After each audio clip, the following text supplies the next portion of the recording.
Everyone does that. And like the names are flashing through my head. So Aaron has done these before, but he obviously is back again to talk about a very important topic. I thank you for coming. Thank you for Aaron. Absolutely. Okay, no, you got it right. And without further ado, let's get started. Okay, great. Thanks, Tina, for... Can everyone hear me? Okay, good. I'm sure everyone can see me too, right? Okay.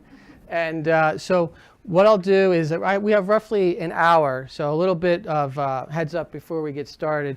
And so during my talks, I like to not do all the talking. So if you have questions, just yell them out. You can interrupt me at any time. If I can't fully answer your question, I'll stay afterwards because of time constraints. We need to end roughly around 6. And if we're really slowing down, I'll just let everyone know, okay, no more questions, and then I'll get to everything at the end, and then I'll stay around for your individual questions. I just want to make sure that at the end of today, with all the information I throw at you, if you do get more, you do have questions, you can definitely make sure that you ask them of me. So what we'll do first is, my name, again, is Aaron Lambert. I'm the owner of the Whole Health Nutrition Center. And my purpose, I'm going to come back to that in a second, is to improve the quality of life of as many people as possible through better nutrition and education. So that's why I'm standing here today, to do the education part. And that's why I like coming to CoreLife, because it's a great way to reach a lot of people. They have this live streaming on Facebook.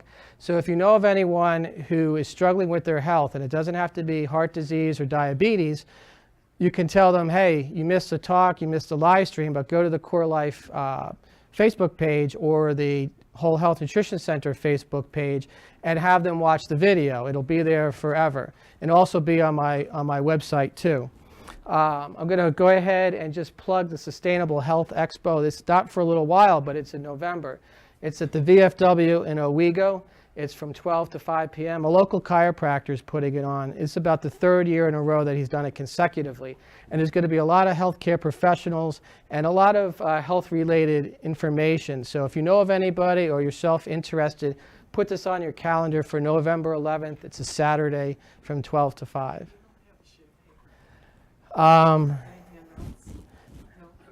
You can, no, I don't. So November 11th from 12 to 5. This will be up on our website in terms of upcoming events, and this is also going to be on our Facebook page as well. Okay, so also in front of you, everyone, I gave handouts. This may be relevant to you, or it may be relevant to somebody else. The reason I gave this information to you is that if you say, aha, I really know somebody who could benefit from this, or it may be yourself, there's a couple of coupons in there to essentially make it almost take the barriers to actually coming into an initial appointment down completely. So you'll see a couple of coupons on the back. You have my information, you have my card. And even if the person or yourself says, well, that place isn't exactly what I'm looking for, if whoever you're looking at or thinking of is really suffering or not able to improve their health, then maybe they'll go see someone else. So still hand them the information. They might say, oh, but I'm going to go over here. That's fine too, as long as the person is working on improving their health in a consistent manner. So let's see. So the subject today is, why is this so important? So I started doing some digging. So the first thing that I'll go over is, why is it important in terms of society and in general? But then we're going to get into, why is it important for each individual as well? So I put some numbers up here because I want everyone to grasp the gravity of the situation when it comes to diabetes and all the health-related symptoms that come with it. So I have this right here. You can see diabetes at the top. In 2001, it was thought by 2050 we would have roughly 30 million people with diabetes. And in 2000, we had 11 million people. Then you see right below it, in 2015, we already have 30 million people with diabetes. So in just 15 years, we beat the original estimate for 2050, and that's not a good thing. We don't want to beat that estimate. And another reason why I'm putting this out there is that when you see the numbers, you can even pretty much guess or think that those numbers might be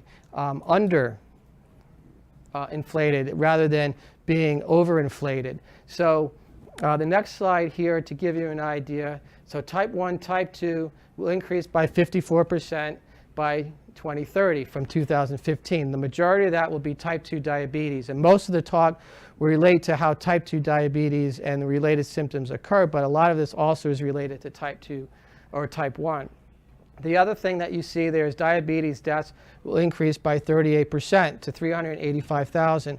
Right now, diabetes is the number 7 cause of death.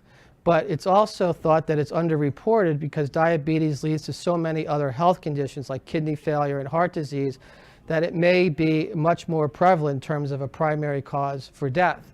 And it's going to continue to rise. So it's going to pass number 6, it's going to pass number 7, and it's going to continue as we have more and more people with diabetes. And then there's the social cost. So you can see here, by 2030, it's going to cost this United States $622 billion, and that's up from just 15 years at 2015 from 408. And the reason I put that up there is you can see diabetes is going to be a big lead weight on the healthcare system in this country. And what's so sad about it is we're doing it to ourselves. You develop type 2 diabetes and the related health issues that I'll talk about by your food choices. It's almost solely driven by what a person eats on a day-to-day basis. So we could fix this, and it doesn't have to go this way. So you can only imagine what the cost will be in 2050. The other thing to keep in mind is that if a person goes in the direction of diabetes, they generally spend 2.5 more on health care as time goes on. So there goes retirement plans, there goes lots of things that people might want to do later in life because they're all going to be giving it to the hospitals and the doctors and so forth because of what they have with type 2 diabetes and related issues.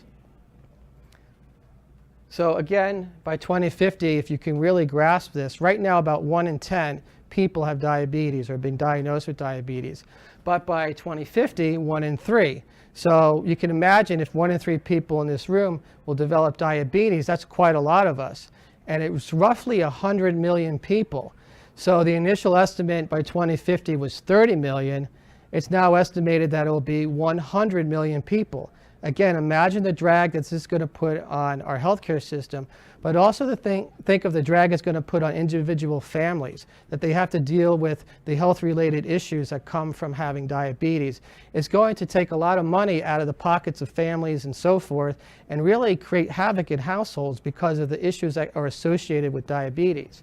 So I wanted to give this to you in terms of the overarching scenario, because it's not just about your own individual health as we go through today. You have to think about how well you take care of yourself, how much, if you don't do that, how much strain will that put on your family, how much strain will that put on your social network, on the church that you're in it with, and the business that you're involved with. If you have diabetes and get complications and you can't come into work. There's a lot of other things in just your health. So a lot of times when I talk to people, I say if you're not going to do it for yourself, do it for your loved one so they don't have to take care of you later when you have a stroke. If anybody here has a family member that has to be taken care of due to a health-related issue, you know how much time and effort is put into that. And we can prevent that simply by changing our diet. So I thought I'd throw this little map up here. So you see this is adults with diabetes in 1994. The gray area is between 2 and 5%. The little blue area is roughly between 6 and 7%. So that's 1994. You can see diabetes, it's around, but it's not that prevalent. Now, if diabetes was a communicable disease, and it did this by 2015, you can imagine what the CDC would be doing. We'd be running for cover. We'd be, if it had a really interesting name like Zika, or it was something that you can make a drug for really quickly and cure it, you can imagine the state of panic in this country if it went from this to this in 20 years. That's incredible. And the dark blue is 15%.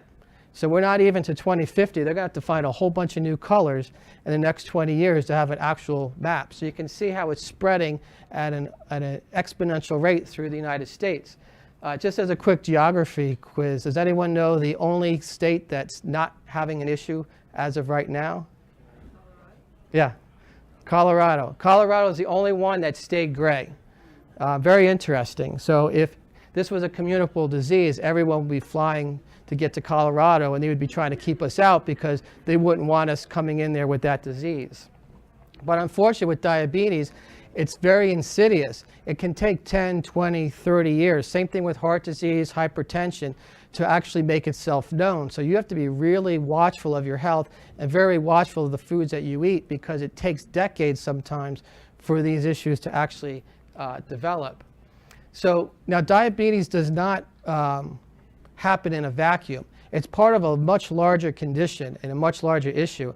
Has anyone heard of metabolic syndrome before? Let's see a couple of nods. But metabolic syndrome is something to describe, essentially the way I look at it, as a person's health going in the wrong direction. And there's a lot of warning signs and things that will tell you that you're not headed in the right direction, so you can make corrections. So a large waistline, I gave the inches for men and women in terms of the circumference around the midsection. Now the thing about having metabolic syndrome, diabetes, and heart disease is you don't have to be overweight.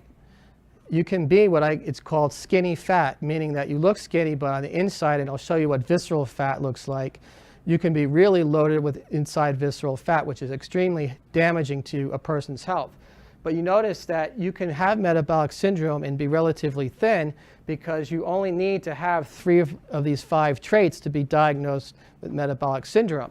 So if your triglycerides are over 150, high blood pressure is over, or high blood sugar is over 100, blood pressure is higher than 140 over 90. But as a little caveat, as you get older, your blood pressure is supposed to increase. So it's been determined recently that if you're 60 or over, that high blood pressure around 150, 155 over 90 is actually healthy, because as a person gets older, their arteries tend to harden, and the body does need to push the blood through a little bit harder to get blood to every organ and every tissue. So you could actually overcompensate if you're older by knocking your blood pressure down too low, and then a person will get dizzy and have fainting spells and things like that. So the 140 over 90 was generally younger than 60. And then low HDL, everyone's heard of HDL, high density lipoproteins, and we'll go over that too, but below 40. And as you can see, you only need 3 of 5 of these to be diagnosed with metabolic syndrome, which puts you on a path to poor health. And even though I said you don't have to be heavy or obese to have metabolic syndrome, obesity, though, is a driving force behind this. It's mostly tied to these symptoms that I indicated. Does anyone have any questions? No? Okay. So the importance of knowing if you have metabolic syndrome is because you're more likely to develop a whole host of issues, from heart disease, diabetes, strokes, breathing problems. So a lot of sleep apnea is someone going in the direction of metabolic syndrome. Gallstones, PCOS, polycystic ovarian cysts is very much tied to the warning traits to have diabetes, particularly becoming insulin resistant and having high insulin.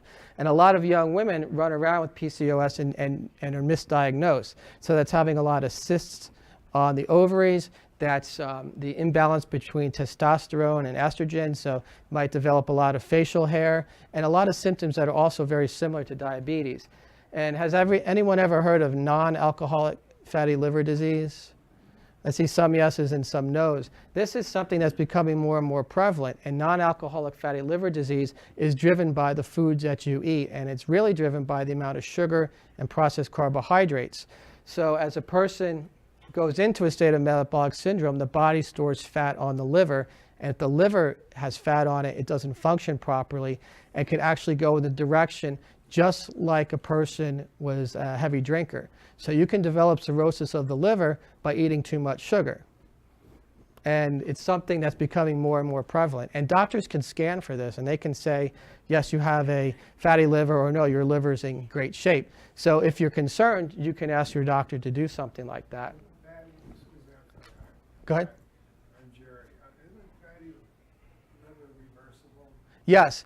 So yes, this fatty liver is reversible, and that's the nice thing about everything we're going to talk about. Diabetes is reversible. You can reverse heart disease. You can reverse a fatty liver.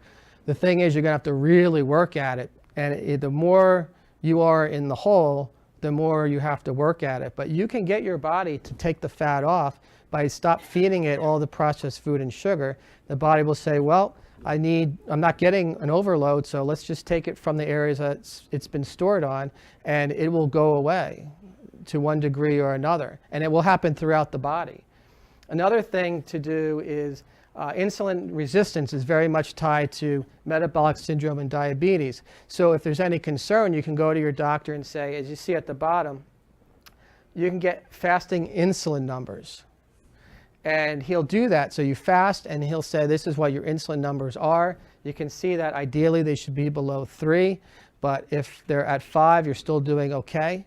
But once you go above 5, that's a good indicator that you're diabetic or you're right in there with the metabolic syndrome. And the problem with all this is that you can have heart disease and not have diabetes, and then 10 years later get diabetes. Or you can have diabetes and no heart disease, and 10, 15 years later, you have heart disease, gallstones. So they can all overlap. It's not one or the other, which can make a person's health really deteriorate quite quickly. And the way I look at it is, this fly just really, is the way I look at it is that once you have a weak spot, then you're more likely to develop more weak spots. That's why when you start looking at the metabolic syndrome and you go, oops, blood sugar's over 100, whoops, high triglycerides over 150, you're starting to develop weak spots, and you need to act on it before another weak spot shows up. And before you know it, you'll have too many weak spots, and you'll really be in trouble. But so then what goes back to your genetics? I mean, are you Whoops. is it, So, can you fight it even still? and that's a very good question. So the question was, what about it being genetically predisposed? And some people will definitely have certain weaknesses than others.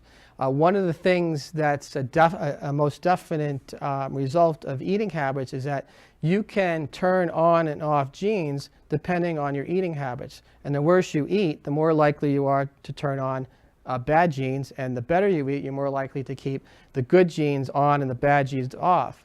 Another thing that you'll frequently see is that you have patterns in the family, like this family has heart disease, this family has diabetes. But when you look at their diet, they're all eating the same. So it's not so much a genetic reason, but also a eating habit reason. Everyone in the family sits at the same dinner table is eating the same. If one or two of those family members change their diet, they would probably no longer look like the rest of their family. So you can do more than you think by making sure that you keep the processed foods and sugars out of your diet. I'll go over some more specifics later. So I thought we'd have some fun and look at what happens inside the body. Now I tried to find the least gross photos. There's a lot of really nasty photos you can really see what can happen to a person's health. But one of the things with metabolic syndrome and diabetes is it causes tissue degradation. And most people, you never see what's going on inside your body. You don't know what's deteriorating. So this is a healthy kidney at the top, and these are diseased kidneys brought on by diabetes. The bottom one on there on your right is a diabetic kidney, someone who's had diabetes for a number of years. What's happened is the tissue has essentially turned into fibrous tissue, and all the little tubules are all gummed up with this fibrous tissue. So your kidneys are very much involved in your excreting waste and also managing your blood pressure. So if you're losing control of your kidneys, you're going to have a hard time ever managing your blood pressure. And if your blood pressure is hard to manage, you're going to have weak spots throughout your arteries, through your heart, and in your brain. So you can see it will have more like a domino effect. You're also more likely to wind up on dialysis. So diabetes is the #1 reason under the age of 75 for kidney disease. It's the #1 reason for going blind, and it's the #1 reason for non-accident amputation. And I'll show you some pictures as to why that happens. So when you're looking at your food, you have to look at it as, will it make a healthy kidney, or is this yummy food that my taste buds really like going to create over time the possibility of a really disgusting kidney? And I call these types of organs rotted out pumpkins. You know, that pumpkin that's been out for too long, it's all mushy and gooey. That's what these organs are like, and they're in a living person. So you can imagine the struggle that that person's having to improve their health. Now, when it gets to this point, there's no return. You can't reverse this. So my purpose is to get to everyone as quickly as possible before it gets to this stage. And therefore, you can reverse the process. And if you're already in this stage, then we'll do the best we can. But there are limitations. So again, when you're looking at heart disease and the foods that you're eating, I thought you'd like to see what the heart looks like that's diseased and a healthy one. You notice all the healthy organs have a nice pink sheen to them. That's a healthy heart. Now you see the other ones, the yellow is all the fat that's been deposited on the arteries. And the bottom heart is all the fibrous tissue that looks like the kidney. So the tissue's been damaged too fast, and the body replaces it with fibrous tissue. You can imagine the breathing problems and the energy problems and the poor health that this person had before he actually died or she died with that kind of heart. You can also see on the other side a very large heart versus a small heart. They're both very poor hearts in the fact that they have all the fat on them, but the heart will grow larger in compensation for it being a really weak muscle. So it tries to grow larger to do its job because its muscle tissue is very weak. And it's the same muscle tissue that you have in your arms and legs. So it's trying to overcompensate for being a weak tissue or weak muscle.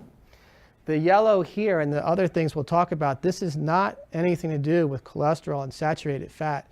This is deposited on your organs and tissues by the sugars that you eat, by the processed grains that you eat. So the lovely pizza, the lovely pasta, the lovely bread, and the buns that you put on the hamburger, and the sweeteners you put in your drinks, and all of those, and even fruit juice. You know, if you look at fruit juice, it's 40, 50 grams of sugar in fruit juice. So fruit juices can actually be worse than a can of soda. Now, one or two of them is not going to do this, but you think that this develops over 10, 20, 30 years.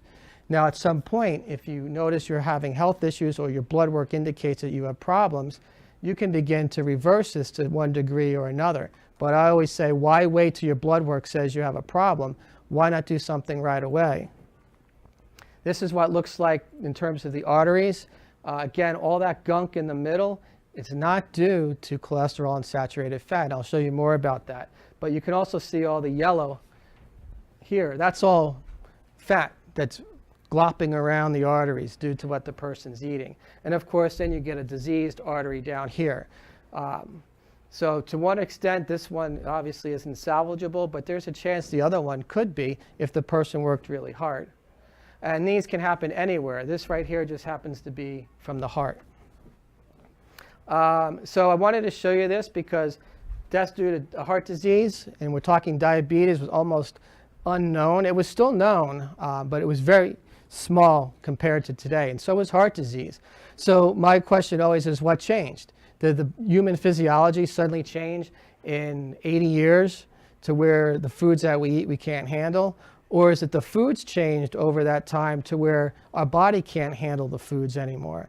And my money's on the bet that the foods changed that we eat to the point where our bodies can't handle them anymore. So right around the 1940s, and a little bit sooner, you have Crisco, margarine, you have all the man-made fats, you have trans fats that came into play, you have a great push to sell sugar and all those sorts of things.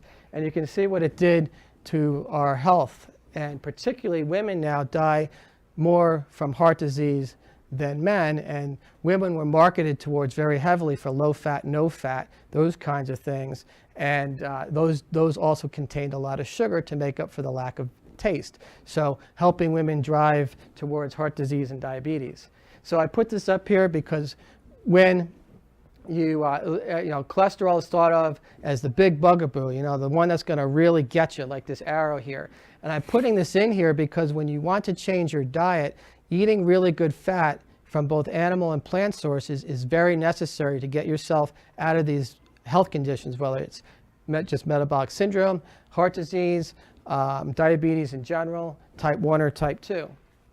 Now, there's a lot of information here, and I'll leave this up for a second. But again, this will play again on all our websites. But the thing you have to keep in mind is cholesterol is a nutrient. It's classified as a nutrient.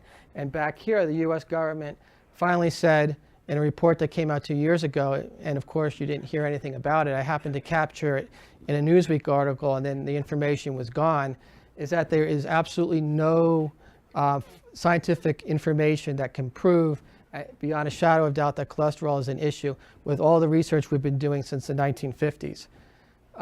So cholesterol goes where inflammation is. And so cholesterol gets blamed for the fact of being at the site of plaque in your arteries because it's going there to put the fire out. The fire is caused by high blood pressure because as the blood goes through and it's too high, it actually has a lot of friction and will cause damage to your arteries and the cholesterol goes there. But it's also caused by eating too much sugar and processed foods. Dr. Oz had a great explanation. It's like nails or glass going through your arteries and just scraping away. So when you look at that wonderful sundae, think of those arteries I showed you earlier. That's the direction that that sundae would want you to go. Now it's also very important for sex hormones and stress hormones. It's a very important part of your skin, brain, and all your cellular membranes. That's why when people take cholesterol-lowering medications, they can have all sorts of muscle pain, particularly for women as they get older. They actually develop symptoms that are very close to Alzheimer's and dementia because it's stealing the bodybuilding nutrients for your brain, for your nerves, and for your muscles. So cholesterol has absolutely nothing to do, unless it's a severe case of cholesterolemia where it's super high, with overall health. And you have to understand that because if you're trying to improve your health from diabetes or metabolic syndrome, not to be afraid of foods that have cholesterol in them. They will actually be very helpful. And I put this down here at the bottom. LDL is not a bad cholesterol. There is no such thing as an inherently bad and inherently good cholesterol. It's the quality of the particles, and the quality of the particles is determined by the foods that you eat. So what I said earlier is we have complete control over this whole situation unless there's some very specific genetic thing that, and compared to the rest of society, those kind of instances are very small compared to the ability to control it because there is no genetic reason why you shouldn't with most of us. And I just put this down here because when you hear HDL, LDL, and VDL, you need to know that that just stands for a lipoprotein. And all they're saying is it's a little particle made up of proteins, triglycerides, which are fatty acids, and cholesterol. And that's all they are. And those are little packets that your body pushes through the bloodstream to carry things from one point to the other. So when someone says you have HDL, it's just high density lipoprotein. And that's all it's saying. It's a high density particle filled with some triglycerides, some fats, and some cholesterol. The body doesn't like things to wander through the bloodstream, so it puts them in little packets. And the one that gets most to blame is the LDL. And I'm going to come back to that in a second. So real quickly, I also put this here for your general knowledge. Saturated fats are not called saturated fats because they saturate your arteries with fat. And it's an unfortunate name for them because it's used to a disadvantage. So saturated fats are only called saturated because every single hydrogen atom is covered with a carbon. So it's saturated with carbon atoms. That's the only reason it's called saturated. And it gets a very bad name, but saturated fats, both animal and plant, from real sources, not refined sources, like avocados and lard and coconut oil, which they've been doing a big campaign to tell everyone that coconut oil is bad. How many people have seen that? Yeah. They're doing a good job because a lot of people have seen that. That's the American Heart Association, the American Medical Association, still working on 1970s and 1980s. Fat's bad for you. Good fat from the right source is good. The bad fat is the man-made margarines, the canola oils. If you ever saw what's her name, Florence from the Brady Bunch, she was a big marketer, used very widely to promote Western oil for women, a very dangerous fat for anybody's heart. And what got mixed in was trans fats. Trans fats are saturated fats, but they're also caused by what we do when we refine them. So when you're talking about bad fats that are saturated, it's the trans fats that everyone has heard of.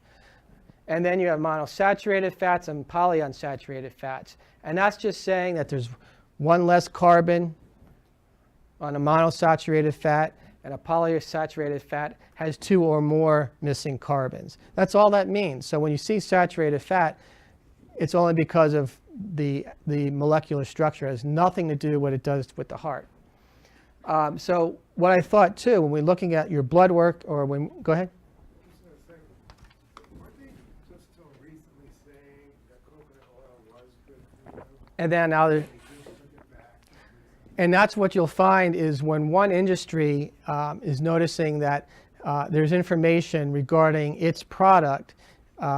So when someone says coconut oil is good, well, the those who make margarine, those who make the man-made fats will notice a decline in their sales. So they'll find somebody to say, hey, let's push this over here so we can get ourselves back in the news and say, that stuff is still bad. You want to come eat our stuff. So a lot of it is what I call myth in marketing, and that's why people get so confused. One day this is good, and one day this is bad. But if you stick to a very basic idea, which is if it's refined, it's not very good. If it's unrefined, it's usually very good for you. So unrefined coconut oil is fantastic, but refined coconut oil is not that good. So you have to wonder too, with the tests that they do, did they use refined or unrefined? And so the same thing goes when they say meat is bad for you. Well, did they use junky commercial meat, or did they use organic meat? You know, what was the quality of the substance they tested? And so my goal here as part of the education is to help you bust through that myth in marketing so you can say, I know what they're doing with that test. They just got somebody to say this. And that's what happens. So, you know, when high fructose corn syrup, people caught on to that. The Corn Association wanted the FDA to allow them to call it something else. So they're always playing these games to stay one ahead of the consumer, so they will hope that you don't know what you're eating, which all those foods that they're doing that with are the ones that will make you have heart disease and strokes and diabetes and so forth. But one thing when you're looking at your blood work, you want to keep it, your high density should be 50 or higher. Your triglycerides should be lower than 150, but I like to see it closer to 100. Cholesterol, just to keep this in mind, remember I said cholesterol has very little to do with it, but frequently when people go to the doctor, they will say, it's 202, you got to take a statin. Oh, it's 250 or 215, you got to take a statin. Even the Mayo Clinic, even though they still put too much emphasis on cholesterol, says that between 200 and 239, you're not in a danger zone. So one thing you have to do is understand your blood work so that when you're told to be put on this or that, you can say no with confidence. That's not what I'm going to do because I know what my blood work really tells me. And none of this is in a vacuum. So you can't look at your cholesterol and say, oh, it's 210, I'm really good. You have to see what all the other numbers look at too.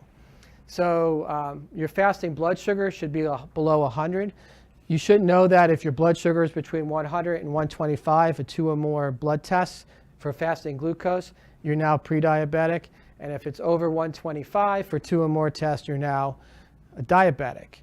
And you can actually track your own blood work, and you can actually diagnose yourself with these numbers. And these numbers are completely controllable through diet.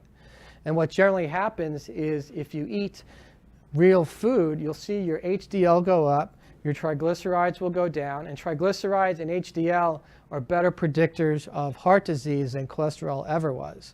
So if your triglycerides are flying up, but your cholesterol looks pretty good, you're actually in more danger than you think.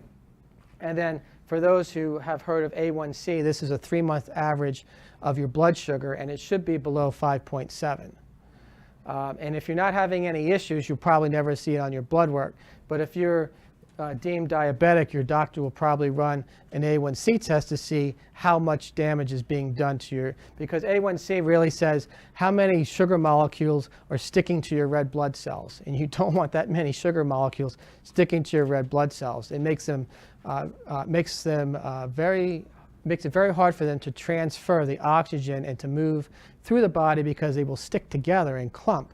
So the more sugar stuck to your blood cells, the more they clump, which leads to low energy, blood clots and things like that.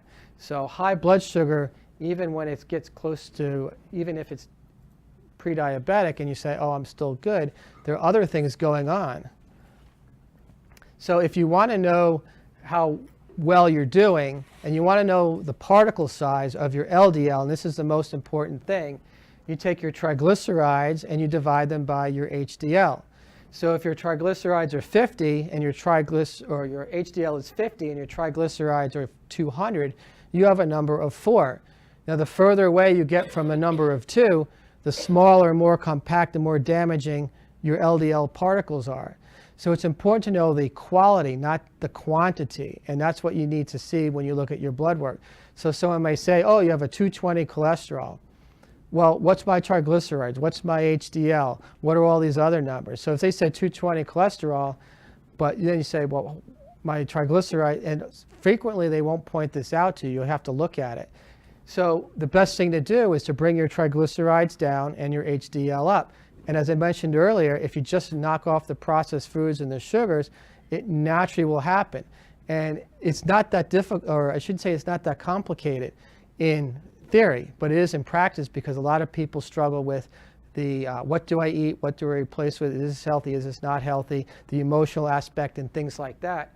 But if you want to improve your particle size, cut out the junk, your HDL will go up, your triglycerides will go down.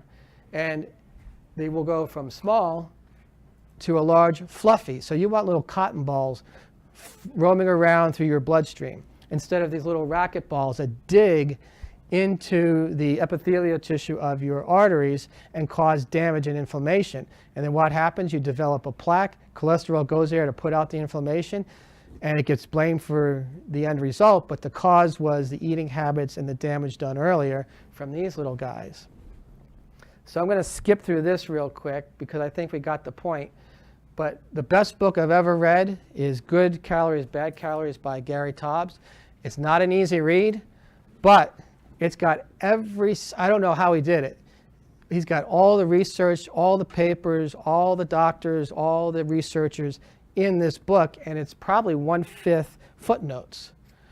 So I've never seen anything done this well, and he lays it out scientifically, and it goes through everything I mentioned in a very detailed manner. And if you ever truly wanted to be an expert, this would be the book to read. I wish I had read it earlier. I read it about a year ago. So what I thought I'd do is, go ahead. You said it's not an easy read. It's. So, is it very scientific, or is it something that's good for the common person? He does well with. He doesn't throw a whole lot of scientific jargon. He keeps everything together in that far. But there's so much information, and there's some physiology and anatomy you do need to know. So it may take some time to get through it. Now he has another book called Why We Get Fat and What to Do About It, which he took this book because of that specific question and made it about 1/3 as thick without all the footnotes. So if you want to get a quick jump into what's in here, you get the book Why We Get Fat and What to Do About It, and you'll get a good gist for what's in here. But ultimately, this is the book. It took me a couple of months to get through to give you an idea of how carefully you should read the book. And I'm probably going to read it again once my brain can finish absorbing all that information. So one thing I mentioned earlier about visceral fat, and I wanted to show you this, and I hope this works. I tried some new technology here.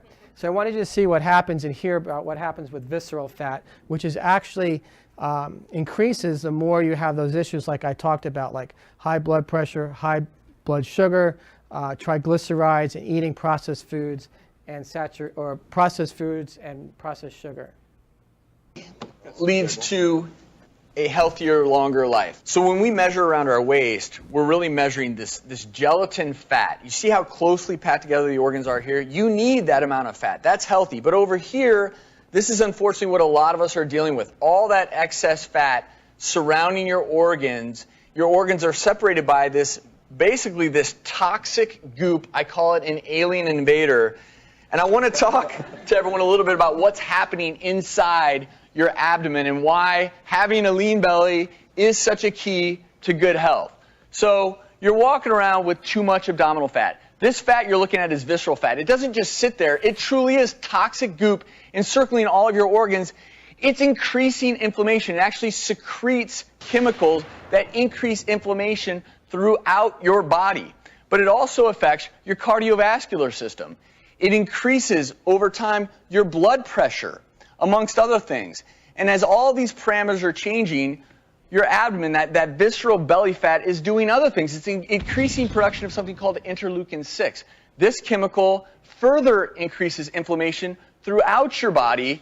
And as this happens, something else really interesting is occurring. Your metabolism is being governed by this excess body fat. Adiponectin is affected.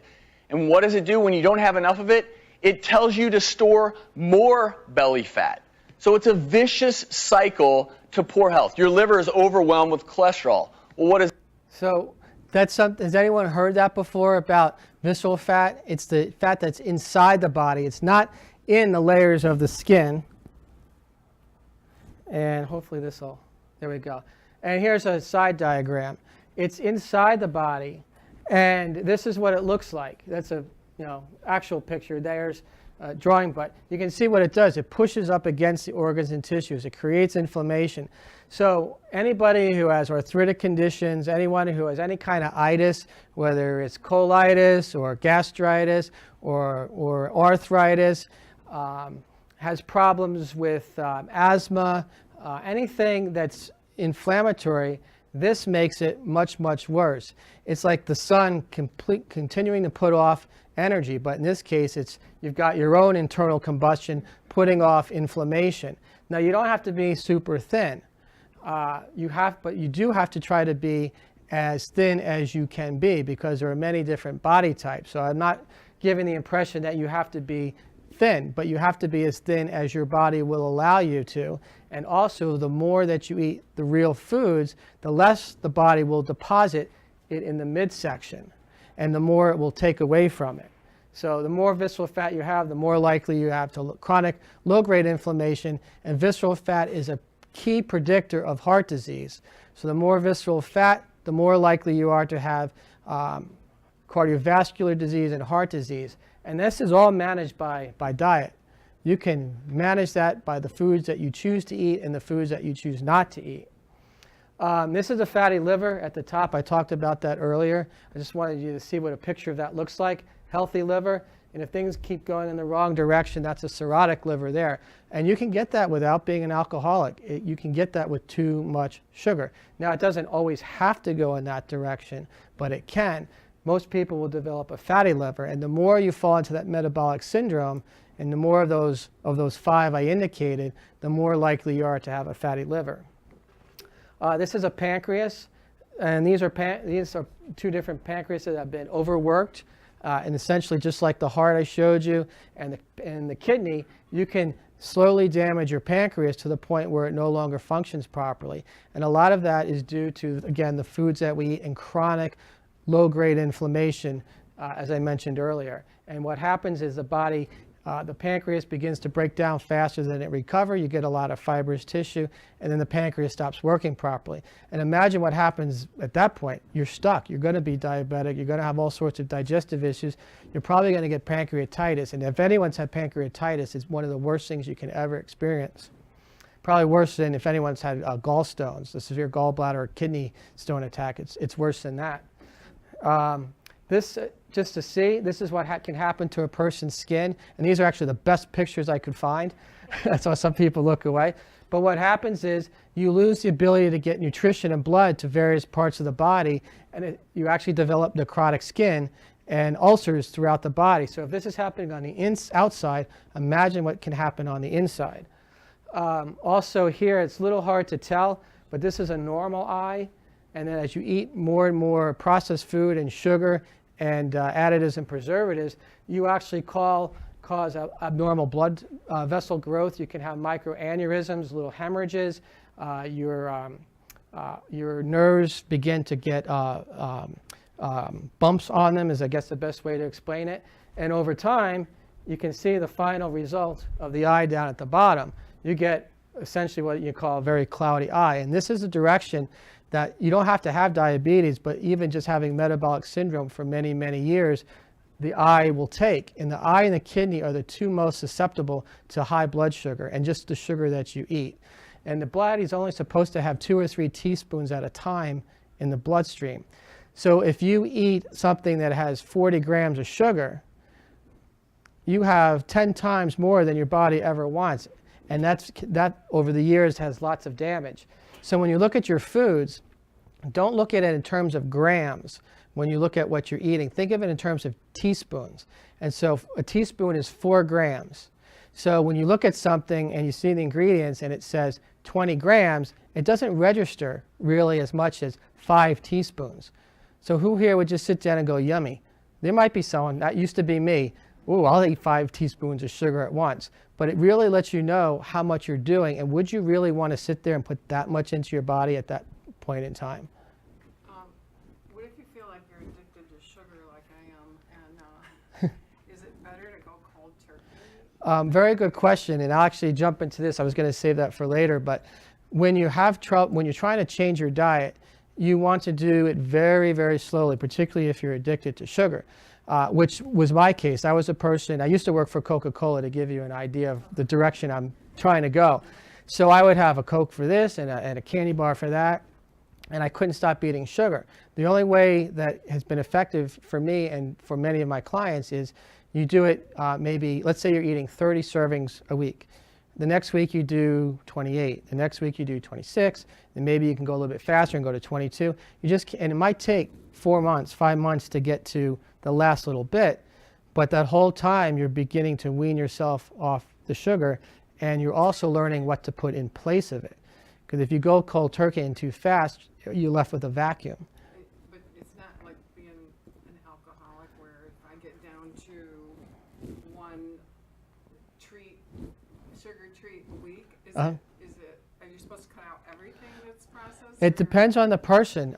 Some people, if they have a little bit of sugar, that's it. So they just don't have any. And sugar is just like any other addiction. It actually can be much stronger than many addictions. It goes to the little serotonin centers in your brain. Your cells want it. And one of the things that Gary Taubes also explained is that if you're gaining weight and you're storing the food that you eat more as fat, you're actually locking away the nutrition inside your fat cells. So when you eat, most of it goes into your fat cells and not to you. So very shortly thereafter, you're hungry again and you eat again because I just ate, but I'm hungry, my cravings are up. So the only way out of that is that very slow step in the other direction. And when you get to that last little few, some people will say, that's it, I don't even need sugar anymore, it just tastes bad. Others will say, I can't ever have it because if I have a little bit, I'm off to the races like someone, like an alcoholic. So there's a lot of things, and people will surprise themselves that you can be much more resilient if you have the foods to go to. And that's one of the things I do with my clients is if we take foods out, foods have to come in. There can't be a vacuum, because if there's a vacuum, you're much more likely to fail. So when I talk to clients, it's not about a diet. Diets are designed to make you fail. They're short term, and then you do well, and then everyone's seen it, or maybe experience yourself, and you're right back where you were before, and usually you're in a worse position. The more you go up and down, the more likely you are to gain more weight the next time you have difficulty. So if you break the cycle by learning how to eat properly for the rest of your life and be consistent, it's not a diet anymore, it's a way of eating. So that's my goal, is to change your way of eating, not put you on a diet. Because diets are short-term and designed to fail, and the diet industry loves it because they know human habit, and it's very well studied that you'll do this for so long, you'll fall off the wagon, and then you'll repeat right back to that diet and pay more money, or go to another place and pay them more money. So why not pay the local Weis, or what's the word I'm looking for, Wegmans, or the farmer's market, that money, and be as healthy as you can and stop the roller coaster effect.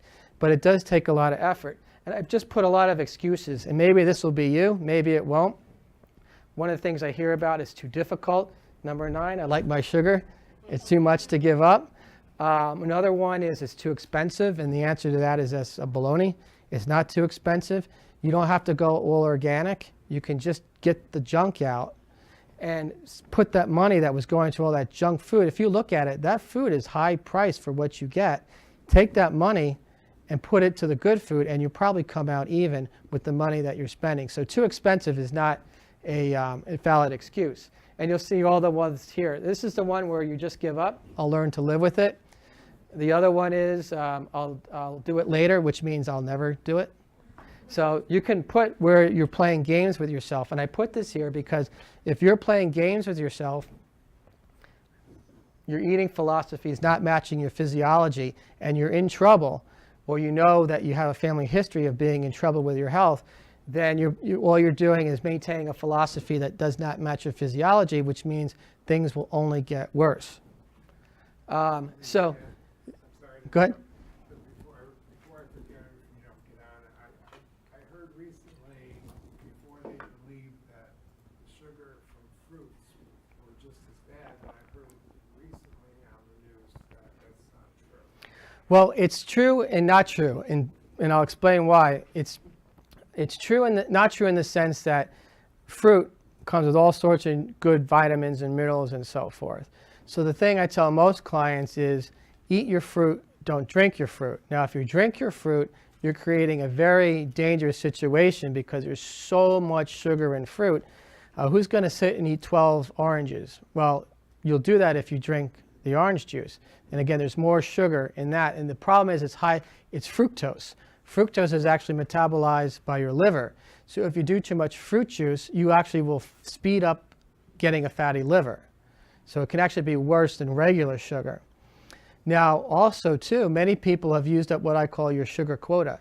So even eating fruit could be too much at certain points, particularly in the beginning when you're trying to improve your diet. So frequently, particularly with women, and I have no idea why it's more for women, if you have a lot of joint pain, particularly the hands, the wrist, and so forth, if I get the fruit out, that goes away. And sometimes we can put fruit as fruit, eating fruit back in later, but they always have to keep the fruit juice out. Sometimes I have a few clients that even if they eat a little bit of fruit, it just causes the inflammation to go crazy. So it depends on, that's why I said it's both true and not true. It depends on your current health situation and how you're eating the fruit.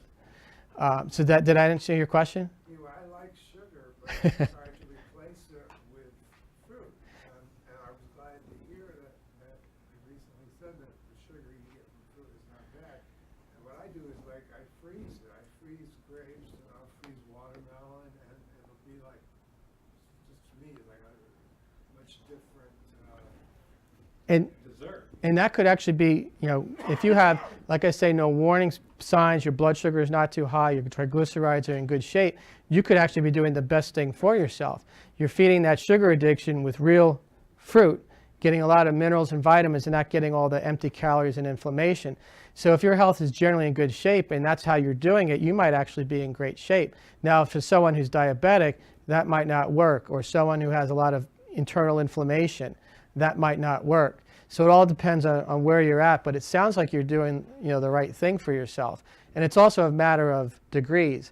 If I have to put someone on fruit to get them off sugar before I get them off all the sugar, that's fine too, because eventually we can get them off all the sugar if necessary. And then maybe we can come back with berries are usually the best fruits to eat because they're very low glycemic, very low sugar, but tons of nutrition. One thing I wanted to show you, would anyone have guessed that Seinfeld and Christoph Waltz, is everyone familiar with him? He's from Austria. So this is, Seinfeld took him to an international house of pancakes. And I never would have guessed, but you get the best insight into the general eating philosophy in this country and why the health is going down the tube. So hopefully you'll be able to hear this. Hopefully it'll play. There we go. Are you careful about what you eat? Would you eat that?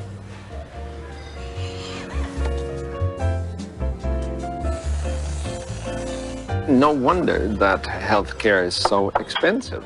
We have to fix all of that after you eat it. Don't worry about the consequences. You eat what you want, we'll fix it. That's the American way of life.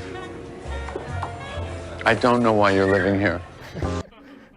I couldn't have said it any better if it took me 100 years to come up with somebody. And that's how we eat. That's how I used to eat. I'll eat what I want. I'll do it whenever I want. Doesn't matter. Somehow, some way, it'll be fixed. And when you're looking at your foods, and I call it actually a tendency to be selfish, is I'm not going to change. I'm not going to do anything because you only live once, so forth and so on. But who's going to fix it? Who's going to pay for it? Your family, yourself later down the line. Who wants to end up in a nursing home any sooner if they're going to than they want? I don't see anyone raising their hand and say, boy, I can't wait to go to a nursing home. Who wants to wind up on kidney dialysis? And, that's Jerry Seinfeld's way of saying, we'll fix it later. We'll put you on kidney dialysis. We'll give you a medication. You can fix that by not going to places like IHOP and eating all of that inflammatory food. That all you saw there was inflammatory food. I also thought that everyone should get an idea, if you haven't heard this before, is that Alzheimer's dementia is also being classified as type 3 diabetes. Has anyone heard that before? So some yeses and some nos. And what I showed you here, here's a non-diabetic brain, and here is a diabetic brain. So who wants to have the diabetic brain? Look how shrunken it is. This is the center, and I don't want to forget this. This is the center that really shrinks. That's the hippocampus. And it's the center of emotion, memory, and your autonomic nervous system. So it's things that control your bowel movements and so forth. So when you get to this direction, you actually can start losing your function, your nerve function. So you start walking funny. Everyone's seen dementia and Alzheimer's. There's a change in the gait. There's a change in how you control your bowels. There's a change in how you become incontinent. All these things can happen when you're diabetic or have long-term metabolic syndrome because your brain's actually shrinking and becoming damaged.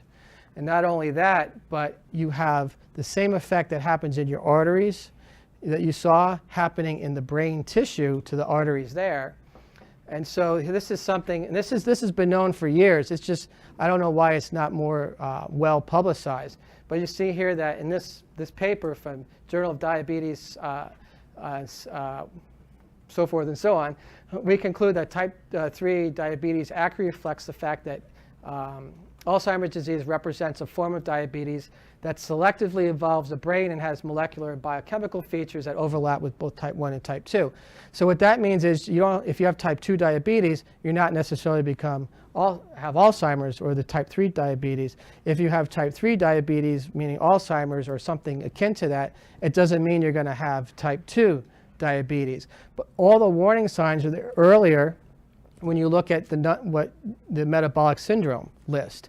So the more of those that you get hits on, the more likely you are to develop something in this direction. And if you have type 2 diabetes, you're more likely to develop Alzheimer's and dementia. So one of the things that usually gets people is they want to keep their brains for as long as you can. Well, if you eat in a way that doesn't create this situation, you can do that. And also, if someone does have Alzheimer's and dementia, or they're going in that direction, if you can clean up their diet, you never know how you can slow the progress of the disease down. I'm not saying you're going to cure it, but what if you slow it down to a point where they have 5, 10, 15 good years before the disease actually takes over? This is a normal brain, and that's Alzheimer's. So too much insulin in the brain, in the blood vessels and so forth, can actually create a situation that looks very much like the tangles and the amyloid plaques that develop in Alzheimer's. So you don't have to have type 3 diabetes to get Alzheimer's, but you can have type 3 diabetes that puts you in the state of having Alzheimer's and dementia. So something to keep in mind when you're looking at that food is saying, well, this does this to my kidneys, this does that to my liver, this does it to my heart and to my brain. And if you actually eat that food, well, then you have nobody else to blame but yourself for your future health issues. And that's something that I like to talk to clients about, is we're all putting ourselves to one degree or another in an early grave by our food choices. For so many years, particularly in my 20s, I ate whatever I wanted, and I had a list of health issues. I didn't know what I was doing, and no one told me I was doing anything incorrectly. It was only because I bumped into somebody who does what I do that I finally started to have a bit of a light bulb go on. So the best thing to do, and I thought Will Rogers said it best, when you find yourself in a hole, stop digging. So when you find yourself in that health hole, stop digging and change the way that you're eating. So the way it works is nutritional deficiencies drive poor health, which drive organ dysfunction. You can fix that by removing those nutritional deficiencies, which means nutrient-dense foods on a regular basis. And I mean on a regular basis, not just, oh, I did this for a few weeks and I should be better. You know, and we've all done it. Oh, I exercised. I'm doing exercise once a week. I'm really doing a good job. No, you have to really eat well almost every day. You don't have to be perfect, but in some cases, to get out of the hole, you do. Most people find themselves in a dysfunctional state. And what I want to show you is that essentially when each organ, tissue, and gland has its own bank account, its own nutrient bank account. So you want to eat in a way to restore or keep that bank account high. Most processed foods have a little bit of sprayed on synthetic vitamins and so forth because they've removed all the good stuff, and it's not going to keep that bank account, and you're going to go into the yellow. And when you're diabetic, heart disease, strokes, you now have a disease state. And the further you go down the line, the more difficult it is to pull yourself out. So most people are in this state, and it's fairly easy over time to take yourself out as long as you are consistent with your food choices. So it doesn't get any more simple than that. Reduce and eliminate your sugary foods and your processed grains. If that's all you did, you go a long way. Now, you do want to replace them with real food, though, you know, not something else. This is what the havoc. I thought you guys might enjoy this. This is my vision of what happens when you eat sugar and processed food. It goes into your body and just wreaks havoc everywhere and destroys it without any, you know, heed or care about what it's doing to you. And if you can see the person in here, she's screaming and surprised. And a lot of us do that when we get a bad report. Well, how did this happen? Or I can't believe this. What's going on? Well, we did it to ourselves, and this is what's going inside your body every time you eat those kinds of foods. That's why the kidney and the liver and the arteries got this way. I have to put him here every time. Everyone's familiar with Jack LaLanne. Now, he was talking about this in the 50s, and diabetes is set to have 100 million people in 2050, so roughly 100 years after he's talked about it. So that was a poignant thing to me when I looked at that. You know, he says stay away from the sugar, the candy, the cakes, the ice cream, the jellies. All these foods are taste buds, and our way of self-medicating through foods tells us to do. So my concern is no matter what he said, and maybe no matter what I said, we're in a losing fight right now because diabetes is essentially set to take over the country in terms of its prevalence. And I'm hoping that little talks like this will then give you information, and then you can go to somebody else who's struggling. That's why I have those handouts and give them a card and say, damn it, stop complaining, do something about your health so that they don't become one of those 100 million people or one of those 550,000 people that die each year from heart disease. But he's the smartest guy around, and there were many other people saying the same thing. Avoid skipping meals. If you skip meals, you're more likely to eat sugary foods. If you skip meals, you're more likely to crash and go for those sugary foods later in the day. If you skip meals, you're more likely to binge in the evening, all the crappy food that makes your health poor. So, you know, when you eat dinner for breakfast, meaning have something substantial. Don't have that cereal. Don't have that bagel and orange juice. That's all sugar. Proteins, fats, and vegetables. So if you take nothing away from this, when you sit down to your meals, ask yourself to have protein, fat, animal, or plant. And as time goes on, the more organic the animal protein, the better. Particularly if it's eggs and deli meat. Wegmans has no junk deli meat, so no additives, preservatives, colorings, nitrates, any of that junk. Do I have a fat? And that's why I mentioned earlier. You need fat to keep yourself running. You need fat to keep your cravings down. You need fat to keep your inflammation down. So plant and animal, unrefined types of fats, and fill up the carbohydrate portion with vegetables. Carbohydrates are the grains and the vegetables. You don't need all those processed grains. They do nothing for you. Fill it up with lots of vegetables. The reason I mention that, if you have too many carbohydrates, your blood sugar goes straight up. So that typical breakfast with a cereal, maybe a bagel, some orange juice, or I see people lined up at Dunkin' Donuts, who knows what in the world they're getting, probably also a sugar-laden coffee. You're forcing this process, your blood sugar, to go so high, and your body then over time will burn out and you'll develop diabetes and high triglycerides. Down at the bottom, fat does almost nothing. So if you include good carbohydrates that don't cause this high spike, lots of protein, and good fat, you'll actually keep your blood sugar in a very good position. So the key thing is eating nutrient-dense meals. There is a difference. You know, look at these chickens versus those chickens. Which chickens would you like to eat? I would prefer these chickens. And so when people talk, and I do have to mention this about, you know, meat is bad, animal protein is bad. And I know there's a lot of things come out like forks over knives and things like that. They never stress the difference between real food and garbage. I mean, who wants those eggs? I don't want those eggs. They're full of antibiotics. And imagine how, when you walk through this, humans have to wear those super high-tech protective suits that you see with biochemicals and things like that. That's how bad it is. I want to go where the chickens are being chickens and really healthy. And that will keep me healthy. And the same thing goes for beef and pork and other things. If you eat commercial things like that, it's dipped in chlorine because they're so sick. So when you get it on your plate, you've had something that's been dipped in chlorine before it's served to you. And who knows what else has been done to it. These are not foods. Does anyone? These are not foods. I used to think these were foods. These are chemically and industrially produced non-food or food-like products designed to make you think you're eating foods. So if you've ever seen The Matrix, this is The Matrix, and this is reality. This is food, CoreLife. What's that? Well, it depends. A lot of cheese, this is low fat. You want real fat yogurt. You want real fat milk. You want real fat cheese. The low fat stuff is useless. It takes all the nutrition out and the fat that's so good for the person. So if you're going to eat cheese, get real 100% full fat cheese. If you're going to eat yogurt, it has nothing to do with weight gain. It has nothing to do with heart disease or diabetes. It'll actually help you feel more satiated. Usually in this low fat, you're going to put a lot of sugar too. Even mayonnaise? Yep, low fat. So all this is low fat junk.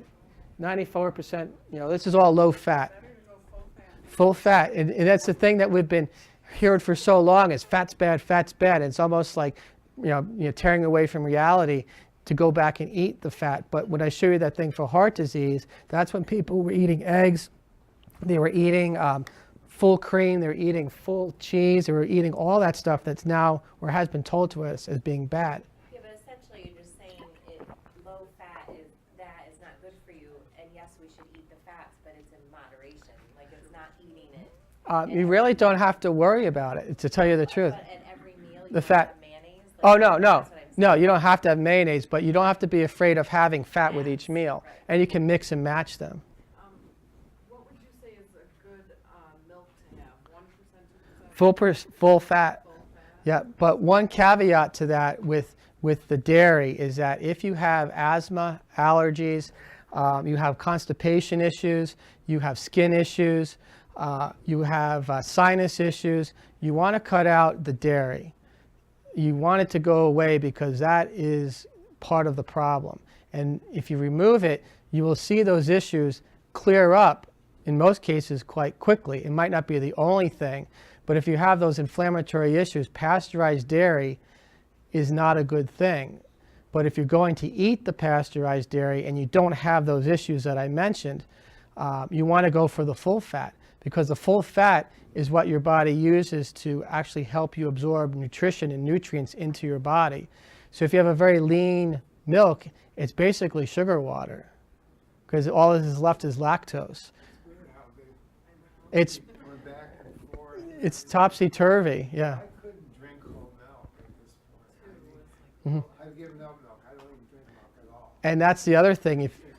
If you're lactose intolerant, that could, you know, you might as well just throw, in many cases, if you have those symptoms, milk and yogurt under the bus.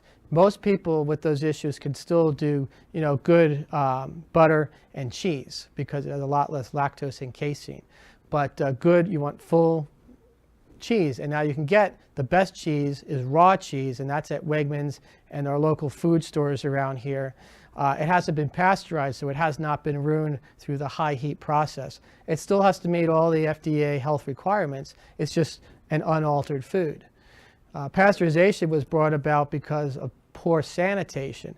Now we're stuck with pasteurization being the only way to keep milk healthy. It's not the only way, it's sanitation. So if good sanitation means good milk. So we've passed the point where we used to put chalk and all sorts of stuff into milk 100 years ago. So dairy, full fat if you can eat it, but keep it out if you have problems with it, skin issues, asthma, allergies, any kind of digestive issues, sinus issues, it really should go. Yogurt is okay. Most yogurts are good, but you want to make sure there's nothing added to it. Get a plain yogurt, put some raw honey, put some nuts and seeds, maybe a couple of berries. Don't get the flavored yogurts. That's big sugar bombs all over the place, and that's where people get caught. So always look at the labels on the back and see how much sugar. It doesn't matter if it says organic, gluten-free, whatever. You want to check those things because they could trick you into eating something that's full of sugar. And as I wrap up, the big thing that I talk about to everybody, it's consistency. When you change your diet or your way of eating, it has to be consistent. It can't be one day on, one day off, one week good, 1 week bad. You have to focus consistently because the only way to fill up your bank account is to be consistent. If your job is inconsistent or your spending is inconsistent with your income, how well is your bank account going to look? So if your eating is inconsistent, how well is your nutritional bank account going to look? And everyone has their break point. Some people can get away with a lot, others can't get away with much at all. One organ has a break point that's lower than another, so somebody's heart might go first, where somebody's kidneys might go first. And a lot depends on that person's initial makeup. And so what I thought to kind of inspire everybody in terms of going out to work on your health is there's one person that I found, and you think about this, he was behind the 8 ball, nothing was in his favor, he had a lot of work to do, and the only way he reached his goals was by being very consistent. And so, and I'm going to skip ahead so you don't have to listen to all. Well, maybe I can't skip ahead.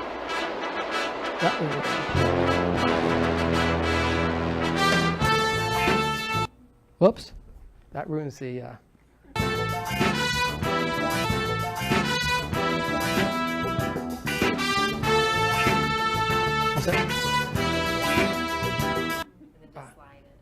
There we go. That way you don't have to listen to that. There we go. That's what I wanted. So think of this theme song when you're looking at your food and making dinner. And this should be you running towards your health goal every day. I don't see him slowing down either. So.